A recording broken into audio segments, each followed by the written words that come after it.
তো কাঁদছে যাবে বলে। তো আমি সকাল থেকে এখনো একবারও বেরোইনি।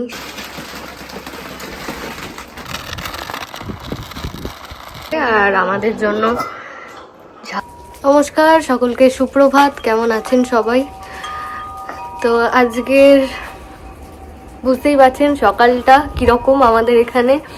আমরা গত 3-4 দিন ধরে স্নোফলের প্রিপারেশন নিচ্ছিলাম।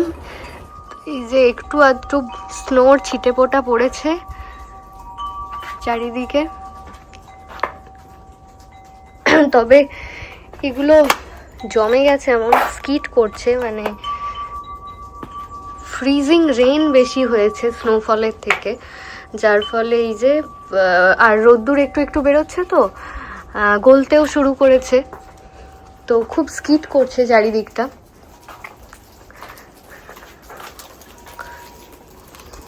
এই যে গলছে, গলে গলে বৃষ্টির মতো পড়ছে এখন চারিদিকে। আমরা ঘুম থেকে উঠলাম তখন 9টা, 9:30 বেজে গেছে। তো গতকাল রাত 12টা-1টা অবধি আমরা অপেক্ষা করেছিলাম স্নোফল দেখবো বলে, কিন্তু স্নোফল হয়নি। ফ্রিজিং রেন হয়েছে পুরো সারা রাত ধরে, আর এখন সকালে উঠে এগুলো একদম জমে গেছে বরফের মতো। গত বছরের মতো এবছরেও আমরা অপেক্ষা করে বসেছিলাম যে কখন স্নোফল হবে। আমরা বারবার চেক করছিলাম যে কখন স্নোস্টর্মটা আসবে। বারবার দেখাচ্ছিল যে 3 থেকে 4 ইঞ্চ স্নোফল হওয়ার চান্স রয়েছে, কিন্তু সেই তুলনায় কিছুই হয়নি। তবুও যতটুকু স্নো দেখা যাচ্ছে সেটুকুই যথেষ্ট, কারণ অস্টিনকে মূলত স্নোফল এরিয়া হিসাবে ধরা হয় না, কিন্তু তবুও আমরা ব্যাক টু ব্যাক 2 বছর একটু আধটু স্নোফল হয়েছে দেখতে পেয়েছি। সেই কারণেই বললাম যে যেটুকু দেখতে পাচ্ছি সেটুকুই যথেষ্ট। এই যে আমাদের বাড়ির ফ্রন্ট ইয়ার্ডটা এরকম দেখতে লাগছে এখন।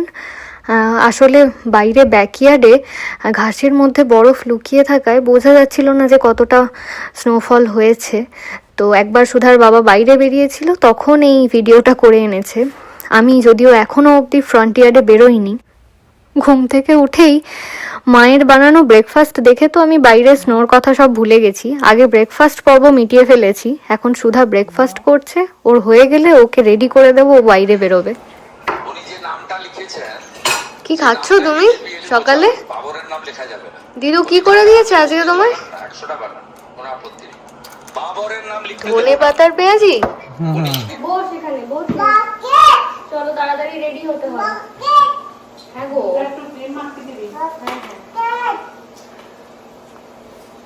আমাদের সবারই আর জমিয়ে ব্রেকফাস্ট হয়েছে।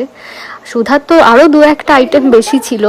পাঁপড়, ব্রেড, মুড়ি, পেঁয়াজি থেকে শুরু করে কি ছিল না ওর ব্রেকফাস্টে। যাই হোক, ওকে এবার রেডি করে দিচ্ছি। একটু কান্নাকাটিও হচ্ছে, ওর পছন্দের পোশাক পরতে পারছে না বলে। গোড়া তো কাঁদছে যাবে বলে। এই দেখো গোড়া বলছে আমায় নিয়ে চলো দিদি।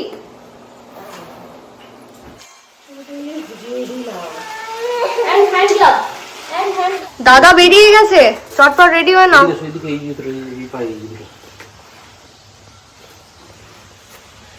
অ্যাঞ্জেল ফায়ারের সব জিনিসপত্র এখন কাজে লাগছে। গত বছর লেগেছিল, এই বছরেও লাগছে। Hello, your hand gloves.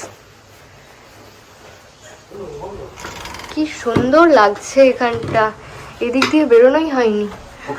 বাপি বাইরে বেরিয়ে ওখান থেকে ভিডিও করছে। বাপি এদিক দিয়ে সোজা যাবে, শুধু গ্যারেজ দিয়ে কাম গো ফ্রম গ্যারেজ ডোর। এই দিকের রুমটা থেকে ভালো দেখা যাবে। আমরা রাতেও মাঝে মাঝে এসে দেখছিলাম এই ঘরটায়, মা বাপি টিভি দেখছিল আর আমি মাঝে মাঝে এসে চেক করে যাচ্ছিলাম। বেরিয়েছে দুজনে, 3 জনে। বাপি আগেই বেরিয়ে গিয়েছিল, এখন সুধা আর ওর বাবা বেরিয়েছে। আমি আর গোড়া এই ঘরে দাঁড়িয়ে দাঁড়িয়ে দেখছি। তো বাইরে প্রচুর বাচ্চা কাচ্চা বেরিয়েছে স্নো নিয়ে খেলার জন্য। এখন আকাশটা খুব সুন্দর লাগছে দেখতে, মাঝে মাঝে রোদ্দুরটা বেরোচ্ছে, তো যার জন্য আরো ভালো লাগছে। তো সুধা একটা ছোট প্লাস্টিকের বালতি নিয়ে বেরিয়েছে খেলবে বলে। তো আমি সকাল থেকে এখনো একবারও বেরোইনি সেভাবে, কারণ ঠান্ডাটা বেশ ভালো ছিল। জাস্ট একবার ব্যাকইয়ার্ডে বেরিয়েছিলাম। ঘরের ভেতর শুধু আমি, মা আর গোড়া আছি, তিনজন। মা রান্না করছে আর আমি বেরোইনি বাইরে ঠান্ডার জন্য। আজকের মেনু খিচুড়ি আর অমলেট। কয়েকদিন আগে বলছিলাম খিচুড়ি করে খাওয়াতে, আজকের ওয়েদারটা তো খিচুড়ি খাওয়ার মতোই।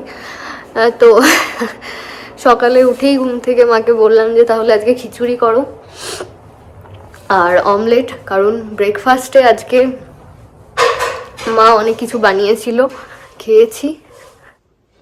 এই যে আস্তে আস্তে সবাই বেরিয়েছে একটু রোদ্দুর বেরোতে।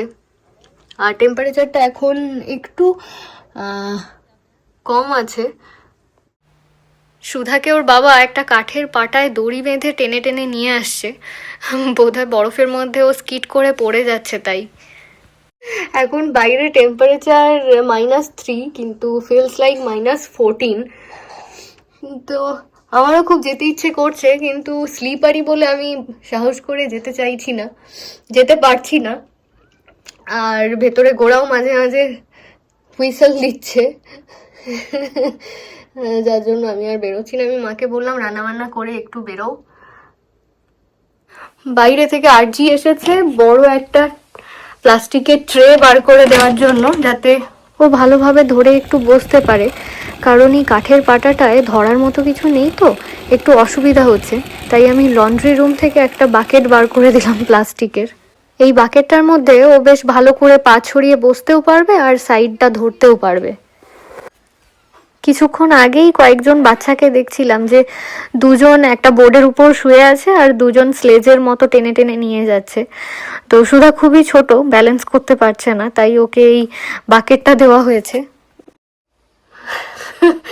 সুধার আজ দারুণ মজা। বাপি বোধহয় হাঁটতে হাঁটতে পার্কের একদম ওই দিকে চলে গেছে। এটার মধ্যে কিন্তু সুধা খুব কমফোর্টেবলি বসেছে, ওর কোনো অ্যাক্টিভিটি নেই, জাস্ট ও বসে রয়েছে আর এরকম একটা ওয়েদারের মজা নিচ্ছে।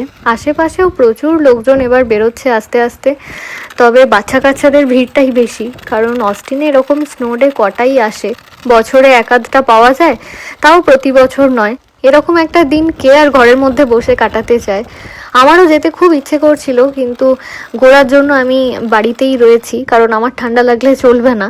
তবে মাকে অনেকক্ষণ থেকেই আমি বলছি যে যা রান্না করেছো, আমি বাকিটা করে নিচ্ছি, তুমি বরং একটু বাইরে থেকে ঘুরে আসো। তো অনেক আগেই বাইরে বেরিয়ে গেছে আর সকাল হয়ে থেকে মাঝে মধ্যেই এক আধবার করে ঘুরে আসছে। তুমিও বরং বাপির সাথে একটু ঘুরে আসো আমাদের পুরো নেভারহুডটায়। নেভারহুড বলতে মনে পড়লো, আমাদের পাশের বাড়িতেই নতুন প্রতিবেশী এসেছেন, তাদের 2 মেয়ে। ওনাদেরই ছোট মেয়ের সাথে সুধার খুব ভাব। সুধা মাঝে মধ্যেই ওদের বাড়ি চলে যায় খেলাধুলো করতে।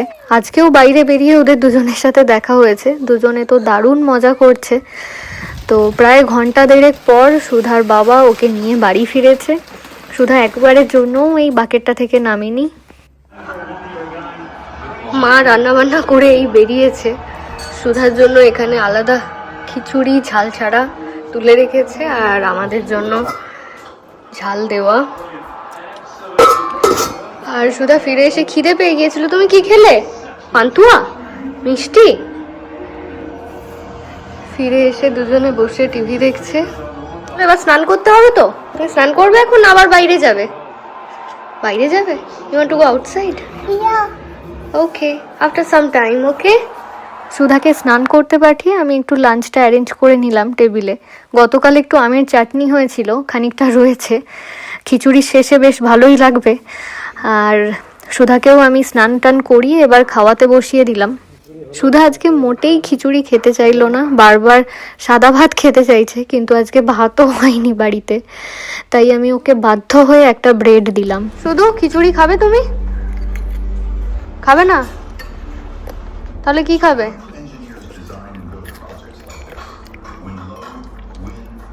ব্রেডটা খাও।